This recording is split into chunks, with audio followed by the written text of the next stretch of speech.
All right, ladies and gentlemen, welcome back to another episode, first episode in a few weeks now, of Ear to Ear Podcast with C. Ray and Laney Moe.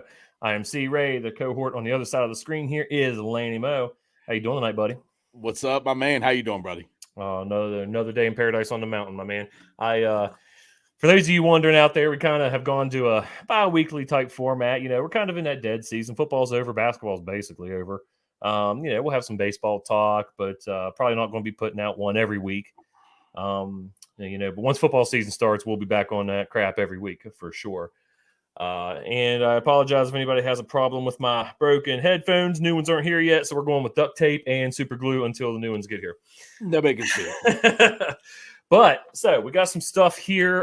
We didn't know if we were going to do an episode this week, but there's just been some good news in the college football world that we just gotta tamp on here a little bit. First off, Lance, WVU has decided to extend Neal Brown. Now, it wasn't a huge extension. It was only 1 year. Yeah. Not sure how I feel about it yet, which is one of the things we're going to talk about. But from what I could tell or what I last heard, he did take a slight pay cut for the next 2 seasons in 24 and 25. I think he took, $100,000 off each year to spread it around for the assistants. Was that to what he had remaining? So it was basically 24, 25, 26. He went up 100,000. So, and he decided to stay at the same pay for 27. So total of $400,000 goes into the assistant coaches funding, something of that sort. Hey, still staying in the program. You're not going to miss it. I don't know how far $400,000 gets you with, let's just say, 9 coaches, 10. I don't know how many he's paid. I don't know, but that's going to give him. To me, it's minimal. What are you going to? I mean, you split it up.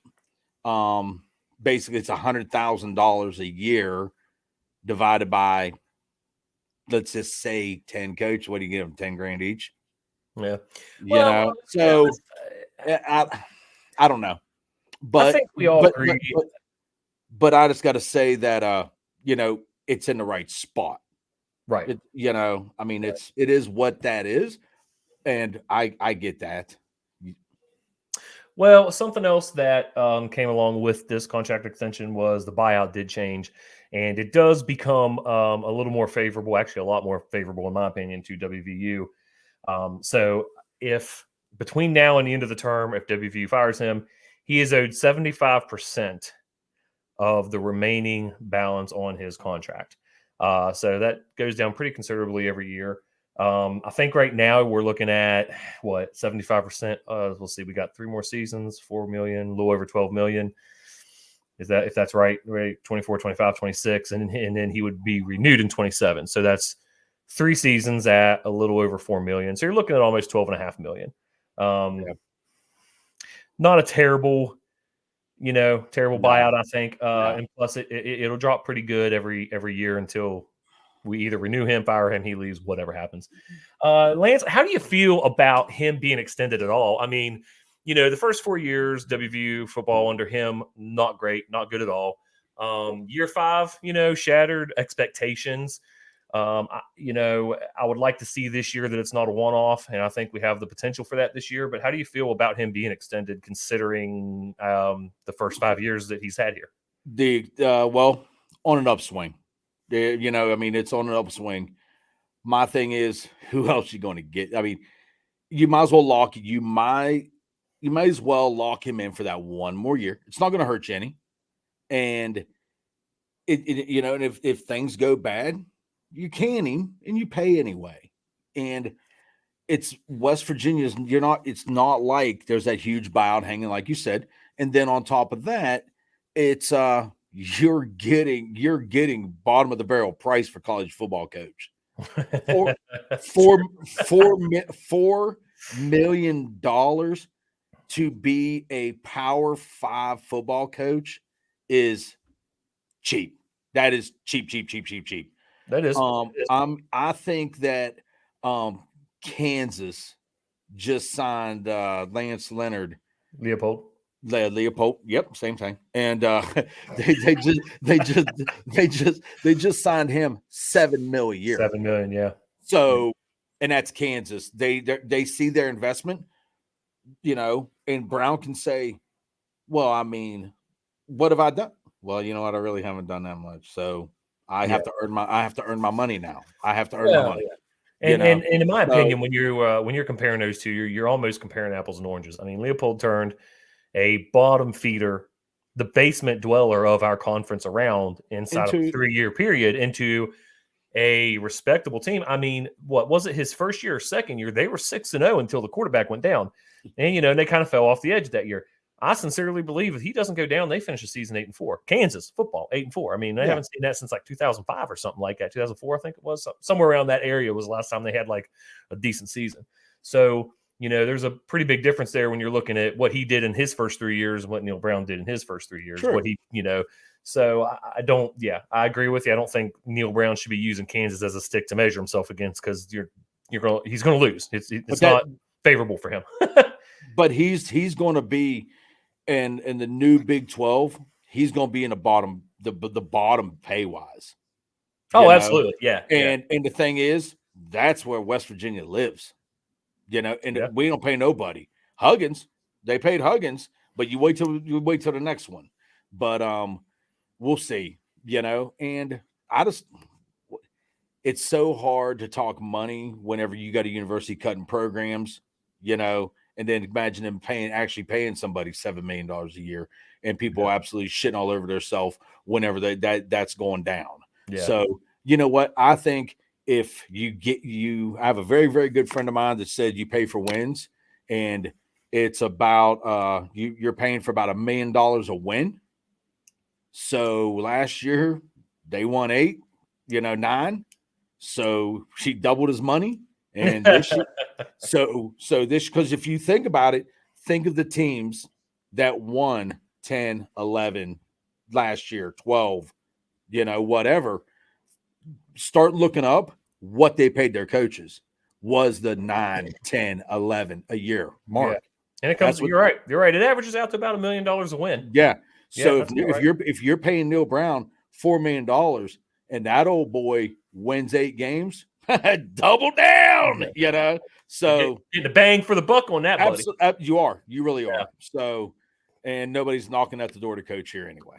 So. Well, and Jimbo is here in about a year and a half, but we're gonna keep that under the hat because I'm telling you that's coming. I agree with you. Nobody's knocking on the door to come here. The one thing that caught me though about I wouldn't say that WVU screwed themselves at all. I think it's a good contract for both. It does benefit Neal Brown, and you know what? Kudos to him for taking a bit of a pay cut to spread that money around assistants and try to keep assistants here and stuff. Because as we have seen, in the past, we lose assistants. They go other places and get real money. I mean, Gibby's making like what 1.2, 1.3 or something like that down there.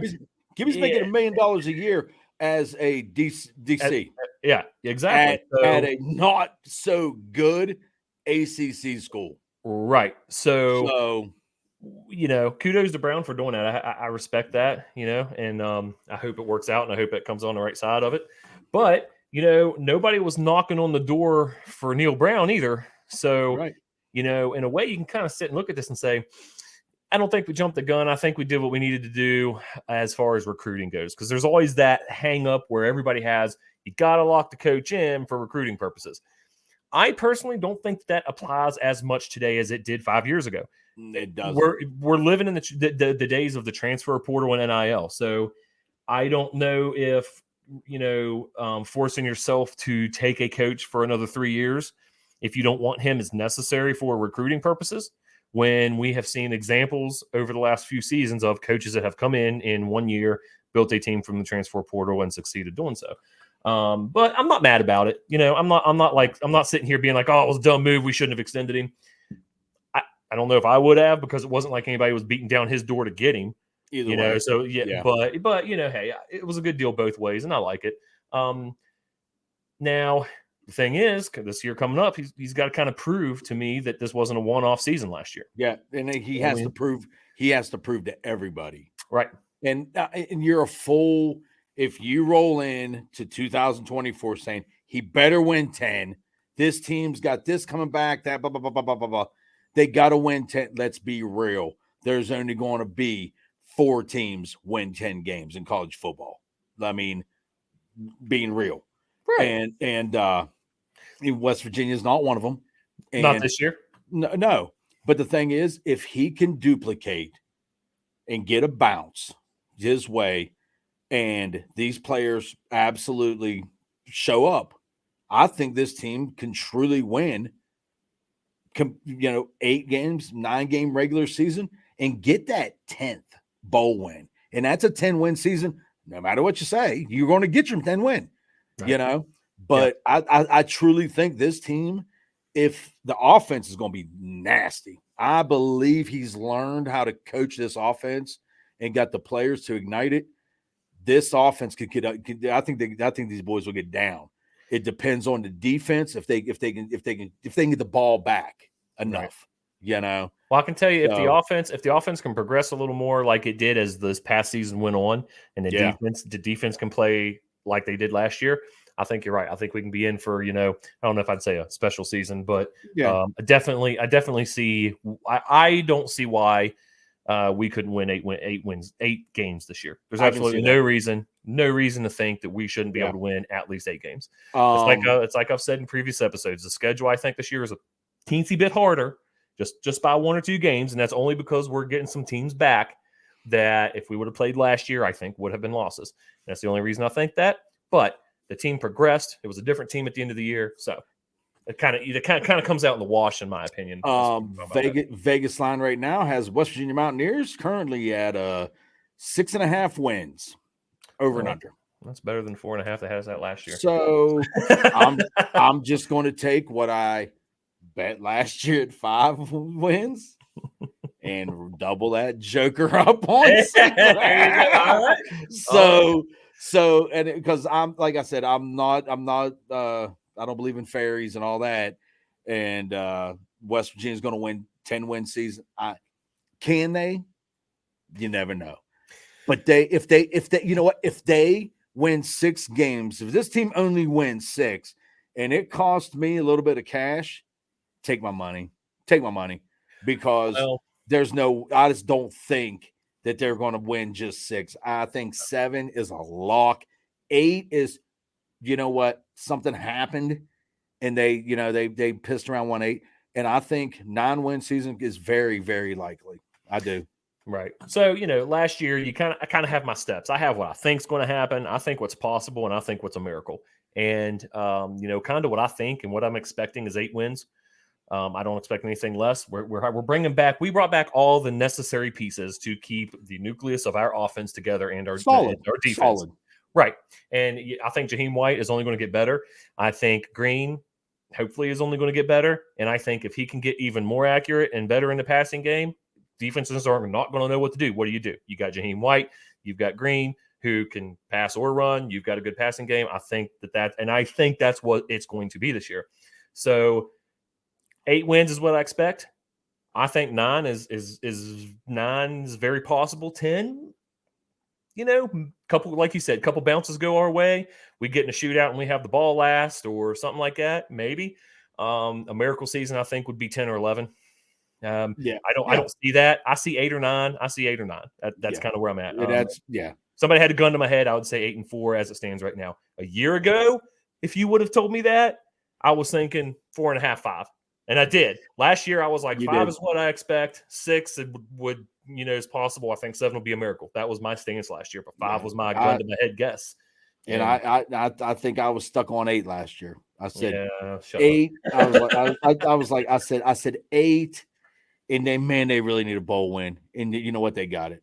That's all that matters. I mean, that even though people say it was the Mayo Bowl and nobody played, we're still playing that game 3 months later now. Well, and I still think, and you know what? It doesn't matter. It's a win.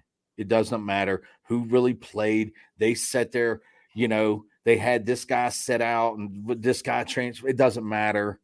Win's a win. Let's take it. Can't take it away. It's not Reggie Bush's Heisman. and and it's just hey, the way I see it, so if you don't want to put an asterisk beside your loss, then don't let your players sit out. that's Okay, it. don't sit there and don't sit there and say, well, the only reason you beat us is because so and so sat out. No, I think we win that game even though so and so did sit out. I can't remember their quarterback's name, but I May, don't think he's May, enough. May, yeah, that's right. I yeah, don't think he's enough to have beaten us. Do I think it would have been closer? Oh yeah, it would have been a closer game. I still think we win that game though at the end of the day. yeah, Whether I was on a cruise ship or not, I still think we win it. But making a little transition here. yes, sir. Let's go into basketball. This is going to be a short conversation. We're done. Let's go into. No, I'm just kidding.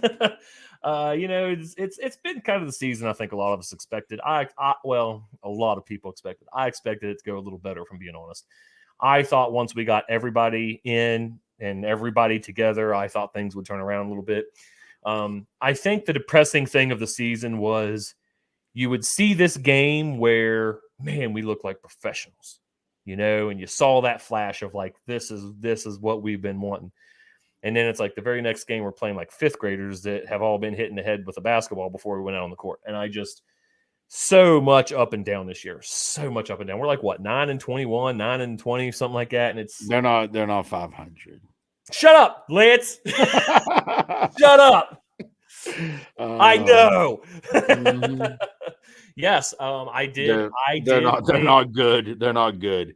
I did think we would finish 500. I really did, and I think the reason I thought that was because of the players that were out in the beginning of the season. I did think them coming back was going to turn things around, and it looked like the first few games they were back looked like it was going to, and then it just kind of went off the hinges real quick. So we all know, I don't think it's any secret that Allard's not going to be the coach next year. And the list out there, it's narrowing. I'm hearing that WVU is kind of, from some people I know are kind of checking off and narrowing the list down. Yeah. But there's not really any huge names on there other than Beeline. And I mean, that's pretty unlikely. And No. I don't know if that's really what we want anyway. But to whoever it is, the question has been posed to me. In the age of the transfer portal and NIL, guy gets hired this summer, new coach. What's the expectations, And I think the specifics of this question that was posed to me today was, do you think that it would be unacceptable to expect a tournament appearance in the first 3 years of the new coach's tenure? Absolutely. You think that's unacceptable? It's unacceptable if you coach WVU and you finish your third year as the head coach at West Virginia University. I don't care NIL. Well, I don't give a shit what's going on in the world. You should get fired. Okay. Instantly. So listen to the question because you answered it the opposite of what I think you meant to. Okay.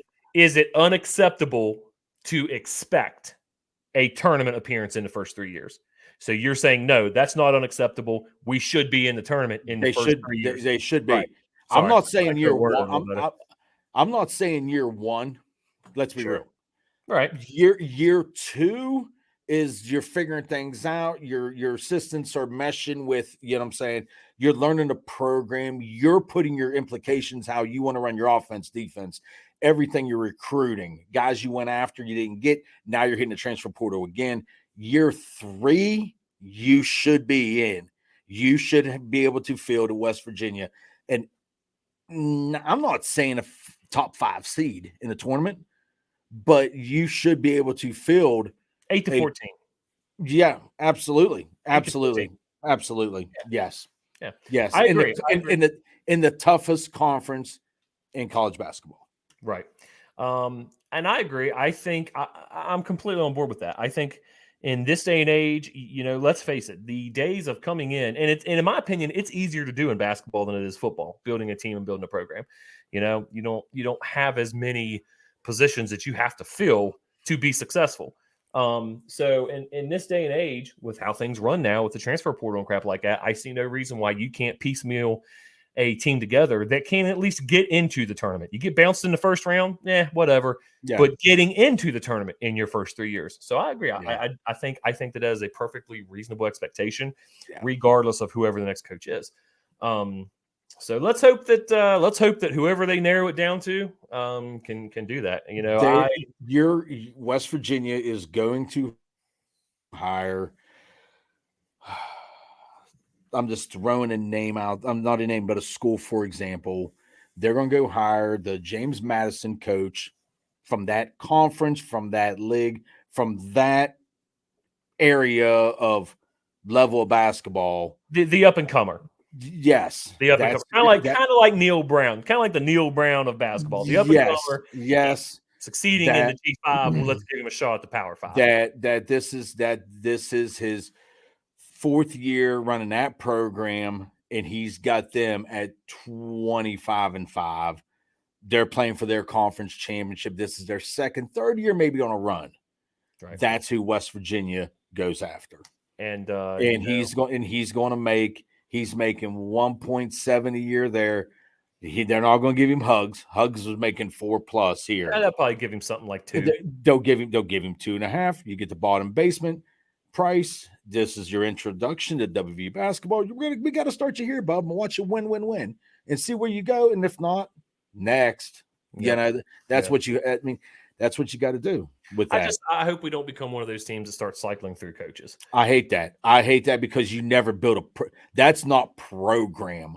That's a run through. That's a revolving door. That's exactly what that is. You're not building anything. You're absolutely Jenga. Yeah, I'm saying you're playing Jenga. You're not building. Yeah. So, yeah. All right. Well, I agree. So let's hope whatever happens this season's just going to be behind us. You know, I feel bad for the guys that came in with that 1 year of eligibility and are done. You know, I hate that that's how they ended their careers. Best of luck to those guys. One more question about it. Do you see anybody on the staff worth keeping? Now, keep in mind, you know, we had Deshaun on there. I truly like what Allard did with this staff. I get where his heart was with this staff. Sure. If this is Lanny Mose, the new coach at WVU, announced April 2nd, none of these guys are on my staff. Oh, not one of them. Because I'm bringing my guys. Right. I'm going to interview these guys and say, what can you bring? I know you played, and I know you played, and I know, you know what I'm saying? I know your backstories, and I know whatever, but what can you bring to my staff? Because this is going to be ran my way, not West Virginia way, not I played for Huggins, I played for Beeline, I played for, whoever. It's my way, right. Excuse me. And can you do that for me? And if you can't, I'm going to go get my guy, and I'm bringing my guys with me, That's from fair. my staff. I'm bringing guys who want to come with me from my staff that just won 26 games 2 years in a row at small school USA, so. And I think most coaches that, regardless of who it is that they hire, is probably going to do that. That's what they do. I don't know if I don't know if any of them might give anybody on the staff a look, but yeah, I agree. So well, you got to give them a peek. Yeah, because it's one of those things where it's like, hey, what can you do for me? Because they are trying to get a job at that point. Yes, you already got yours. Yeah, absolutely. All right, Lanny, I'm going to drop a bomb on you here for a second. We're going to talk about something that I don't know. You may have heard about, you may not. But we got these two juggernauts here that we're gonna touch on for a second. I don't know if you have heard. No, I have not. And for those of you listening, not on the video level, I have a video. I'm going to put it up again just for the people to see it again because I think it's funny. It's the Big 10 logo plus the SEC logo equals Garth and Wayne from Wayne's World. All right, because that's about the level of intelligence that I'm getting out of this Big 10 SEC crap.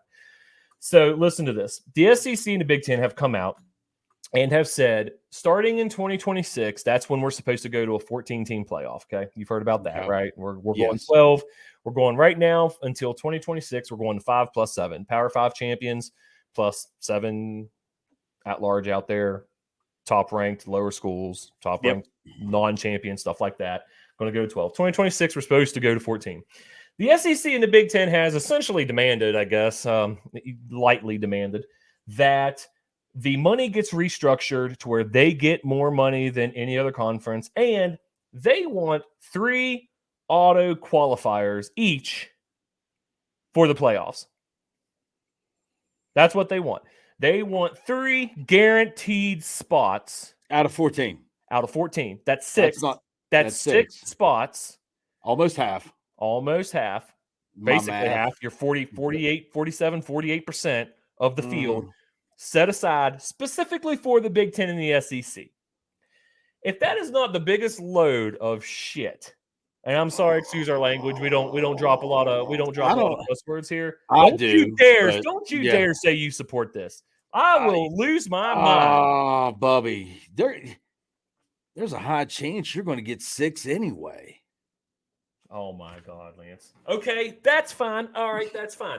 If we're going to get 6 anyway, then let the voters, because let's be honest. First off, let's put this out here, okay? As long as this is not Who's the voters? The damn college playoff committee. As long as the human element of picking is involved, this will never be fair. It's never going to be fair until they put a computer on there that goes by results. I don't give a damn that Georgia beat the crap out of FSU. Georgia was going to beat the crap out of whoever they played.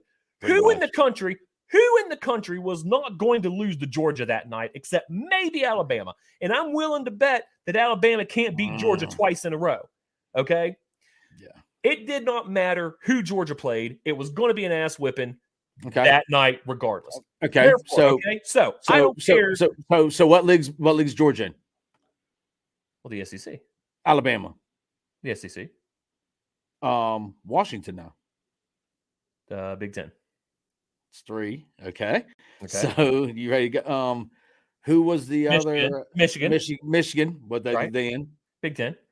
That's 4. Okay, but the point is, it is not okay to basically before the season even starts. Right, say, I get you. I get that it's going to be essentially the SEC versus the Big Ten. Okay, Close to it. I get that. What is bullcrap to me is basically setting aside these spots. That would be like the Cowboys going undefeated and saying, "Hey, sorry, you don't get a first round bye because we know that you went undefeated. We know that you won your division, you won everything else, but you're not going to get a first round bye because we already promised 6 spots to the SEC and the Big Ten, and you're not part of that. Sorry about that. That's crap. Okay, I don't agree with it. I don't think it's okay. It's going to do is add to the destruction of college sports. I don't think it should be set. It should not be. This is the way it's going to earn it. Right. If the committee is going to vote in 3 teams from each, because you just told me I got something to talk to you about. I'm not telling you exactly what it is right before you hit record tonight. Right. Yeah, I want to jump on it. Yeah, and you're like, okay. I said, I love when it's like, let's go, or tell me something, but don't tell me something yet. And but if you're going to do something like that, it can't be set, because what if you just have one of these leagues just beat the tar out of each other every week, and next thing you know, it's garbage, and then you got. There's so much that could go wrong, and it's not right. Yeah, I don't want to say. I don't want to be that guy. It's not fair. It's not fair. But come on now, that's not right. You're making a good point. What you were just getting ready to say, and you're right. This is it. Okay, the Big Ten and the SEC have expanded. Okay, the SEC took Oklahoma and Texas. Do I think Oklahoma and Texas is going to win the SEC? No. Are they going to beat up and are they going to drag down the overall record of the other teams in the SEC? Probably. Yes. So let's say that the college football committee, the playoff committee, agrees to this. Well, what are we going to do when the year rolls around that you've got Georgia, Bama, Texas, LSU, Auburn, all of them have 2 or 3 losses because they're beating up on each other, and you've got ACC teams or a Big 12 team that's only 1 loss or undefeated. Sorry, no, we know that you're undefeated Big 12 or ACC team, and we know that you won your conference, but you don't get your first round bye. Hey, Florida State. Yeah, Florida State. And I'm telling you right now, if until it is results driven and not picked by people, it's never going to be fair. Yes, Florida State would have gotten in. Florida State would have played Texas instead. I think that the Florida State plays Texas. I think Texas ends up. Help me here. Who did Texas play? I can't remember now. Texas played. Was it Washington? Or was it? She's a whiz. Texas played Washington. Yes, because right. Yeah, and so Bama played Michigan. So okay, and Bama. Yeah. Okay. So that means that was only 2 months ago. We can't remember. Dude, listen, man, I can remember last week, man. But I don't remember what I had for lunch today, dude. But that means Florida State would have played Michigan. Okay.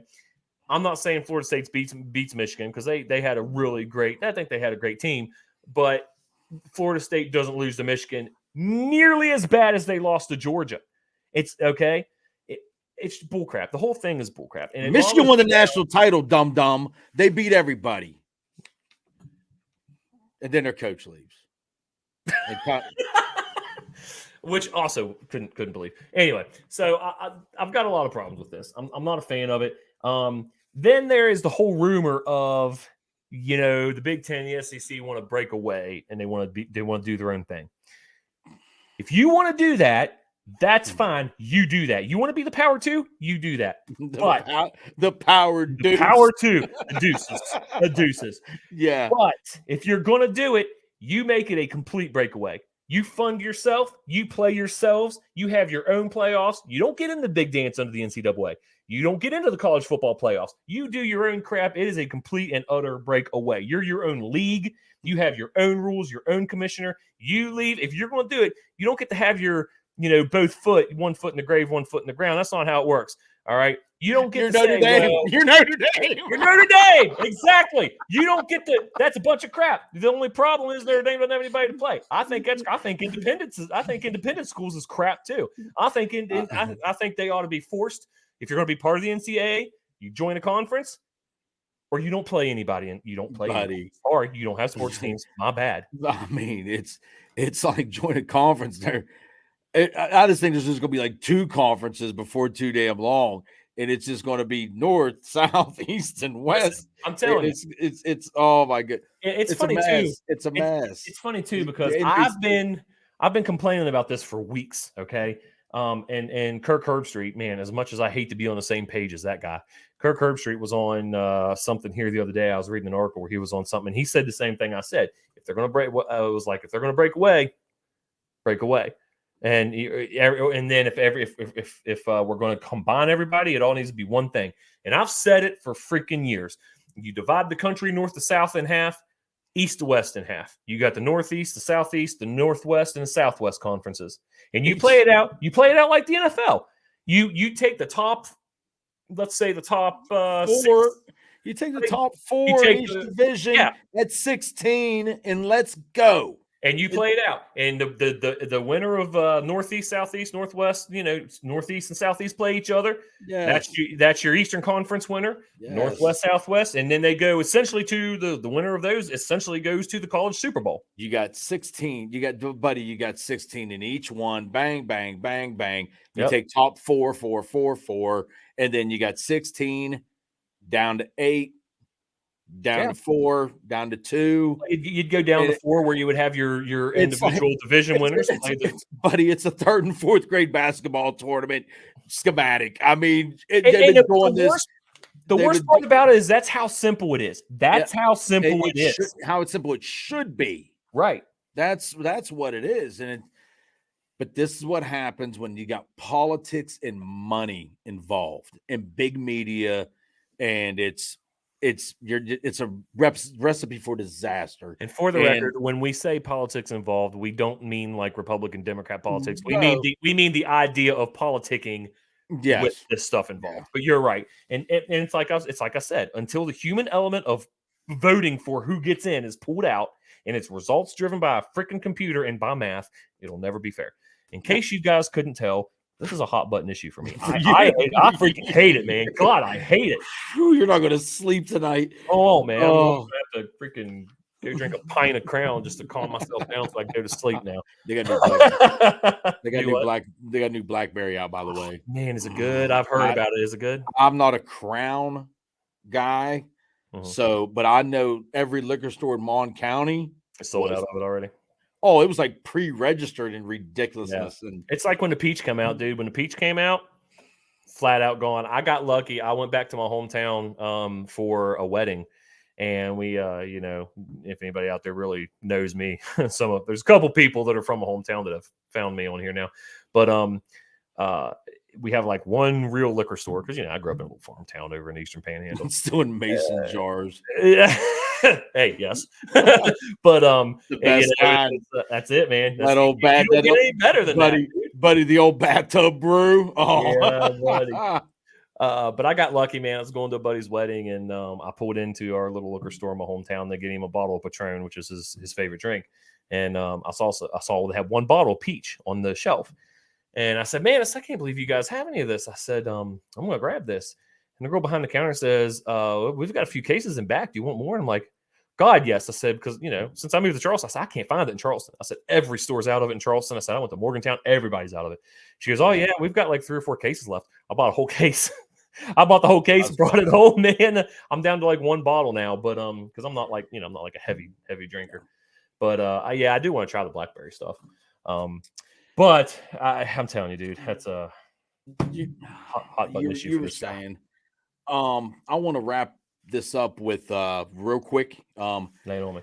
WVU women's basketball. Yeah, let's go. Let's roll into that. Let's roll into that tournament. And I hope I've watched like 2 women basketball games all year, and come on, lady. It's not good basketball, but anyway, I root for our Lady Mountaineers, and I am hoping, and I so want to see them play against the Caitlin Clark, yes, and I hope West Virginia either rolls them or she scores 100. So buddy, I don't care when she fires from the logo, a chick launching 40-foot jumpers and like holding her hand, and I'm like, I'm sitting like, and of course when she broke whatever.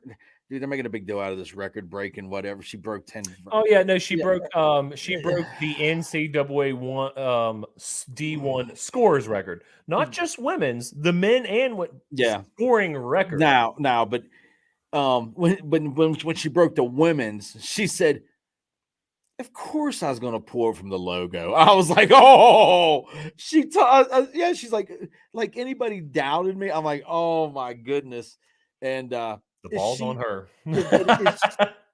Maybe. And so it's one of those things where it's like, I get it. It's easy to hate somebody when they're good, when they're really, really good. But you know what though? Give the girl credit. And I want to see the women Mountaineers either play them, I don't even care if they get run out of the building. But I can be like, she dropped 40 on these girls too, Yeah. But it brings excitement to women's basketball. It does. Look, you can't deny, you can't deny that she's a baller. And you're right. It is easy to hate the person that's the best. I mean, it's like, okay, Tom Brady, for instance, never been a Tom Brady fan. Name them all. You can name them all, you know. But there's a difference. I might not like them. I might hate them, but I will never say they suck. It's like Tom Brady. Do I like the guy? Nah. But will I say, man, he sucks? No. The guy's he's the best to play the freaking game. When you say, well, it's like anybody. He's like, man, they suck, and they got to pull their hands up to show their rings. Yeah, like and it's their biceps are 18, 20 inches because they're carrying rings around all day like this.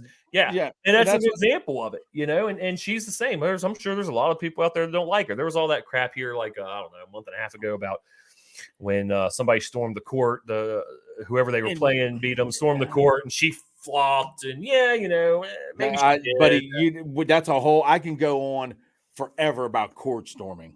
You want to? That is my pet peeve. It's ridiculous. Let's talk about that in our next episode. Yes, sir. That would be a good one. Yeah. All right, ladies and gentlemen. Hey, look, thanks for you guys tuning in. As always, we all appreciate any of you guys out there watching. Catch us on our Twitter page. We are going to get this thing. I am working on getting this thing up on Apple Podcasts.